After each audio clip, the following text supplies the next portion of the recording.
कन्याकुमारी ही वो जगह है जहां 132 साल पहले भारत के महान संत स्वामी विवेकानंद देश भर घूमने के बाद पहुंचे थे। वो साल था 1892।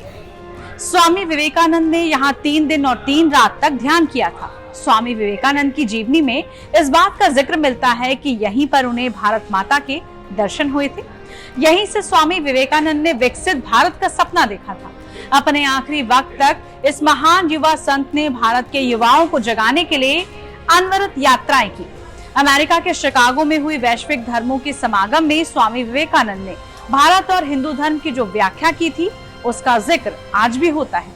1970 में उसी जगह पर जहां स्वामी विवेकानंद ने ध्यान और साधना की थी, वहां पर विवेकानंद रॉक मेमोरियल बनाया गया। इस जगह की खासियत ये है कि ये भारत का सबसे दक्षिणी छोर है। ये वो जगह है जहां भारत की पूर्वी और पश्चिमी तट रेखाएं मिलती हैं। यहाँ हिंद महासागर, बंगाल की खाड़ी और अरब सागर आकर मिलते हैं। यहाँ स्थित ध्यान मंडप में पीएम मोदी 30 मई की शाम से 1 जून की शाम तक ध्यान करेंगे। पीएम मोदी ने विवेकानंद मेमोरियल ही क्यों चुना, ये भी सवाल है। लेकिन जो लोग पीएम मोदी की जीवन यात्रा को फॉलो करेंगे वो जान जाएंगे कि स्वामी विवेकानंद का पीएम मोदी के जीवन पर गहरा प्रभाव रहा, जिसका वो जिक्र भी करते रहे हैं। स्वामी विवेकानंद के बचपन का नाम भी नरेंद्र दत्ता था। भारत के इस महान तपस्वी के लिए पीएम मोदी अमेरिका में भी विवेकानंद यात्रा निकाल चुके हैं। स्वामी विवेकानंद से प्रेरणा लेने वाले नरेंद्र मोदी ने इसलिए 2024 लोकसभा चुनाव के प्रचार खत्म होने के बाद कन्याकुमारी में स्थित विवेकानंद मेमोरियल को चुना है। वैसे 2014 और 2019 के लोकसभा चुनाव का प्रचार खत्म होने के बाद भी पीएम मोदी ने यही किया था। साल 2014 में जब मोदी प्रधानमंत्री प्रत्याशी थे, उस वक्त भी चुनाव प्रचार खत्म होने के बाद पीएम मोदी प्रतापगढ़ गए थे। ये वही जगह है जहां छत्रपति शिवाजी के नेतृत्व वाली मराठा सेना और जनरल अफजल खान के नेतृत्व वाली बीजापुर सेना के बीच लड़ाई हुई थी। हिंदवी साम्राज्य की स्थापना करने वाले वीर शिवाजी से प्रेरणा लेकर पीएम मोदी ने 2014 में प्रधानमंत्री के तौर पर काम शुरू किया। 2019 लोकसभा चुनावों में भी ताबड़तोड़ चुनाव प्रचार खत्म होने के बाद पीएम मोदी आध्यात्मिक यात्रा के लिए केदारनाथ धाम पहुंचे थे। यहाँ भी पीएम मोदी ने ध्यान लगाया था। उस वक्त भी पीएम मोदी की ध्यान साधना ने काफी सुर्खियां बटोरी थी। इसी पैटर्न को फॉलो करते हुए पीएम मोदी 200 से ज्यादा चुनावी सभाएं और 70 से ज्यादा इंटरव्यू देने के बाद आध्यात्मिक यात्रा पर निकले हैं। हालांकि कांग्रेस अध्यक्ष मल्लिकार्जुन खड़गे इस पर भी बयानबाजी कर रहे हैं। जब राजनीति में आते हैं, राजनीति में धर्म को और राजनीति को एक जगह नहीं लाना चाहिए, उसको अलग अलग करना चाहिए। एक धर्म का आदमी तुम्हारे साथ हो सकता है, दूसरे धर्म का आदमी तुम्हारे खिलाफ भी हो सकता है। इसीलिए ये धर्म के भावनाओं को चुनाव से, वोट से जोड़ना ये गलत है। और इलेक्शन कमीशन खुद ये कही है और उन्होंने खुद कहे हैं, कौन अपने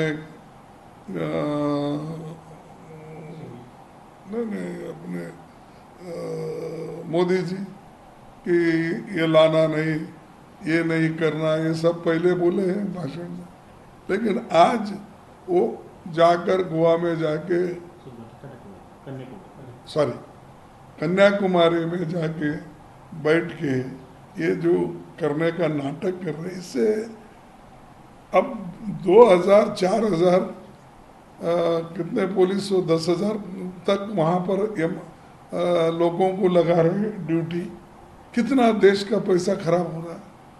और उन्होंने ये जा रहे हैं कि वो अभी कोड ऑफ कंडक्ट है, क्या चलते गए वहाँ पर, फ्लाइट में ही गए ना, और इनके पीछे 2-4 फ्लाइट, हजारों गाड़ियाँ, हजारों पुलिस, इसका खर्चा कौन देगा?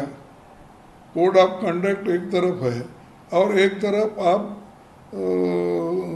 ध्यान करने के लिए विवेकानंद रॉक में जाके बैठने का जो दिखावा कर रहे हैं, इससे देश का उल्टा नुकसान होता है, कोई फायदा।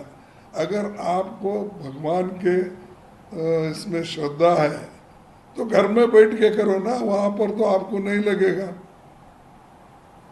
खर्चा, 10,000 पुलिस नहीं लगेगी और इतने विमान का जाना आना नहीं लगेगा और ये सब चीज़ें। नहीं तो आप अपने पार्टी से भर्ती करो, नहीं तो खुद उसको खर्चा उठाओ।